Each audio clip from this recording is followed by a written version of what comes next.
یہ علی رضی اللہ تعالیٰ عنہ کو آپ نے جھنڈا دے کر کے جب مکہ فتح ہو گیا اس کے بعد آپ ان کو بھیجا کہ جو بھی تصویر نظر آئے، مجسمہ نظر آئے، بت نظر آئے، اونچی قبر نظر آئے، اسے زمین کے برابر کر دینا، تصویر کو ڈھا دینا اور مجسموں کو، بتوں کو گرا دینا۔ اس کام کے لیے آپ صلی اللہ علیہ وسلم نے علی رضی اللہ تعالیٰ عنہ کو جھنڈا دے کر کے بھیجا، کیونکہ اسلام کے اندر زمین سے ایک بالش کے اوپر انسان قبر رکھ سکتا ہے۔ قبر کو پختہ کرنا، اس پر عمارت کھڑی کرنا، اس کو چونا گز کرنا، یہ ساری چیزیں شریعت کے اندر حرام ہیں اور یہ شرک کا ذریعہ اور سبب ہے۔ اسی لیے آپ صلی اللہ علیہ وسلم نے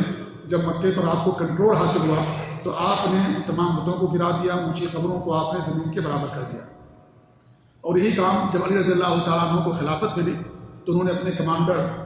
ابو الحیاج الاسدی رحمۃ اللہ علیہ تابعین میں سے ہیں، ان کو جھنڈا دے کر کے بھیجا اور کہا جاؤ ہماری ریاست میں جہاں بھی تمہیں پختہ قبر نظر آئے، کوئی بت یا مجسمہ نظر آئے، تم اس کو زمین کے برابر کر دینا، اور میں تمہیں اسی کام کے لیے بھیجتا ہوں جس کام کے لیے اللہ کے رسول صلی اللہ علیہ وسلم نے مجھے بھیجا تھا فتح مکہ کے وقت۔ تو ان کے کمانڈر تھے ابو الحیاج الاسدی رضی اللہ رحمۃ اللہ علیہ، ان کو آپ نے اس کام کے لیے بھیجا۔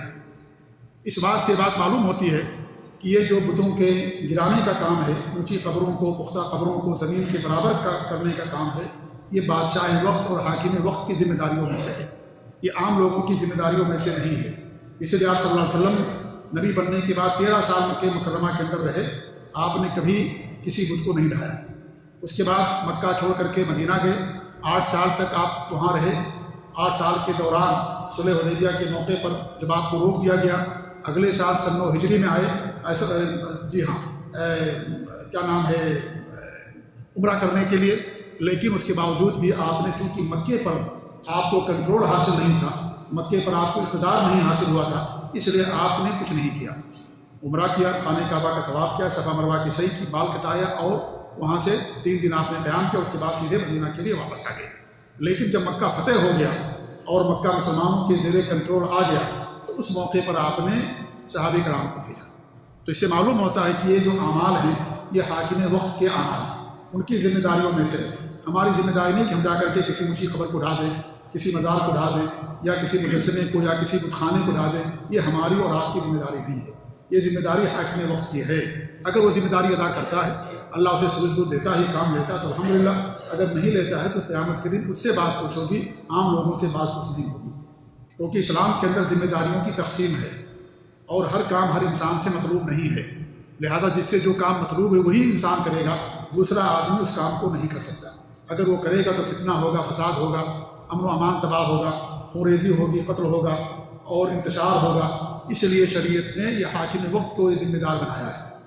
اس لیے قانون ہاتھ میں لینا، جو کام ہمارا اور آپ کا نہیں ہے اس کام کا کرنا یہ تجاوز ہے، یہ زیادتی ہے، اور وقت ملک سے یا معاشرے سے امن و امان کو تباہ کرنا۔ اس لیے آدمی کو اس کے تعلق سے سلف صالحین کے عقیدے اور منہج پر ہونا چاہیے۔ قانون ہاتھ میں لینا یہ عام لوگوں کی ذمہ داریوں میں سے نہیں ہے۔ ہماری ذمہ داری ہے کہ لوگوں کو نصیحت کرے۔ اگر آپ کے پاس علم ہے، کوئی غلط کام ہو رہا آپ اس کو دل میں برا جانیں، اگر آپ نصیحت بھی نہیں کر سکتے ہیں دل کے اندر اسے برا جانیں، یہ چیز غلط ہے، دل سے اس کو اچھا نہ سمجھے، دل میں برا جانیں، لیکن اس کو توڑنا یا اس طریقے سے اسے مسمار کرنا، یہ ساری چیزیں یہ حاکم وقت کی ذمہ داریوں میں سے ہیں۔